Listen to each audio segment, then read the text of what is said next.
മിഥുനമാസം കഴിഞ്ഞു. ഇനി പഞ്ഞക്കർക്കടകം. ജീവിതശൈലിയിലും ഭക്ഷണ ആരോഗ്യ കാര്യങ്ങളിലും ശ്രദ്ധ ചെലുത്തേണ്ട കാലം. മഴയിലേക്കും പിന്നെ കർക്കടകത്തിലെ പത്തുണക്കിലേക്കും മാറുന്നതോടെ ശരീരബലം കുറയും.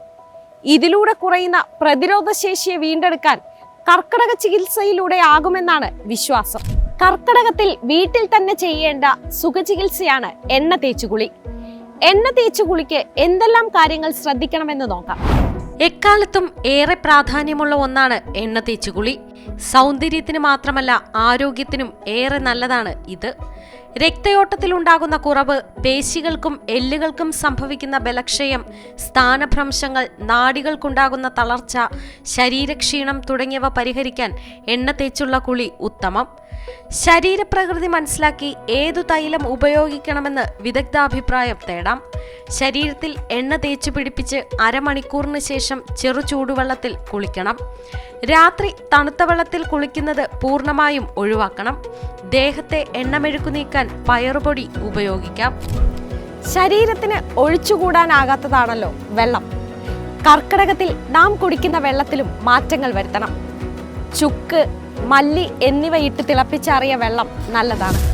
കുടിക്കുന്ന വെള്ളത്തിൽ തേൻ ചേർക്കാം. തുളസിയിലയും ചുക്കും കുറച്ചു കുരുമുളകും ചേർത്ത് തിളപ്പിച്ചെടുത്ത ഔഷധപാനീയം കുടിക്കാം. ജീരകം ചേർത്ത് തിളപ്പിച്ചാറിയ വെള്ളം ദാഹശമനത്തിനായി ഉപയോഗിക്കാം. ചുക്ക്, ചിറ്റമൃത് എന്നിവയിട്ട് വെന്ത വെള്ളം ചൂടോടെ കുടിക്കാം.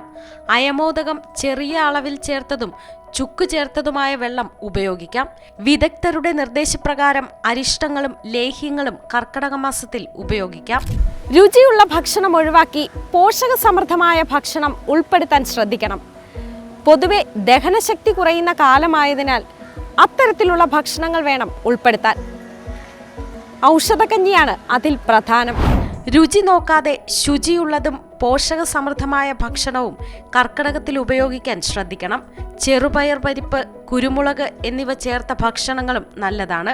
പുളി, ഉപ്പ്, നെയ്യ്, തേൻ എന്നിവ ഉപയോഗിക്കാം.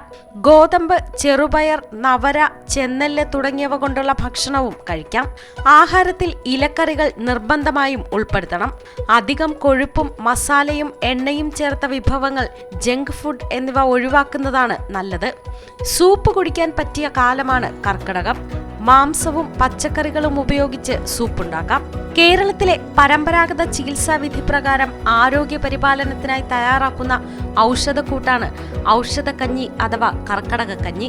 ഉണക്കലരി, എള്ള്, ഉലുവ, ജീരകം, മഞ്ഞൾപ്പൊടി, തേങ്ങാപ്പാൽ, മാവില, പ്ലാവില, ഉപ്പ് എന്നിവയാണ് ഔഷധക്കഞ്ഞിയുടെ ചേരുവകൾ. തഴുതാമ, കീഴാർനെല്ലി, വള്ളിയൊഴിഞ്ഞ, നിലപ്പന, വിഷ്ണുക്രാന്തി, പൂവാങ്കുറുന്തൻ, മുയൽച്ചെവിയൻ, കറുക, തിരുതാളി, മുക്കുറ്റി, പനിക്കൂർക്ക, തൊട്ടാവാടി, ശംഖുപുഷ്പം, കൊടിയാവണക്ക്, ആടുതിന്നാപ്പാല, ചെറുകടലാടി എന്നീ പച്ചമരുന്നുകളും മരുന്നുകഞ്ഞിയിൽ ചേർക്കാറുണ്ട്. ഇനി പറയുന്ന കാര്യങ്ങൾ പ്രത്യേകം ശ്രദ്ധിക്കണം. നാട്ടിൽ കിട്ടുന്ന 10 ഇലക്കറികൾ കഴിക്കാം. ആയാസമുള്ള ജോലികൾ ഒഴിവാക്കാം. അമിതമായ മധുരവും എരിവും ഒഴിവാക്കണം. മത്സ്യം, മാംസം, മുട്ട എന്നിവയൊക്കെ ഒഴിവാക്കണം. പകലുറക്കം, അമിത വ്യായാമം എന്നിവ ഒഴിവാക്കണം. മദ്യം, പുകവലി, മറ്റ് ലഹരി പദാർത്ഥങ്ങൾ എന്നിവയും ഒഴിവാക്കണം. ഭക്ഷണ പദാർത്ഥങ്ങൾ ചെറുചൂടോടെ ഉപയോഗിക്കാം. പഴകിയ ഭക്ഷണം ഒരു കാരണവശാലും കഴിക്കരുത്. രാത്രി ഏറെ വൈകി ആഹാരം കഴിക്കുന്ന ശീലം ഒഴിവാക്കണം. ഉറങ്ങുന്നതിന് 1 മണിക്കൂർ മുമ്പെങ്കിലും രാത്രി ഭക്ഷണം കഴിച്ചിരിക്കണം.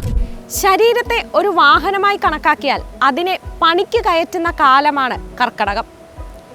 ശരീരത്തിന് പുതുജീവൻ നൽകുന്ന ചികിത്സകൾക്ക് അനുയോജ്യമായ കാലം. ഭക്ഷണശൈലിയിലും ജീവിതശൈലിയിലും ശ്രദ്ധിച്ചാൽ അടിപൊളിയായി ഈ കർക്കടകം കടന്നുപോകും.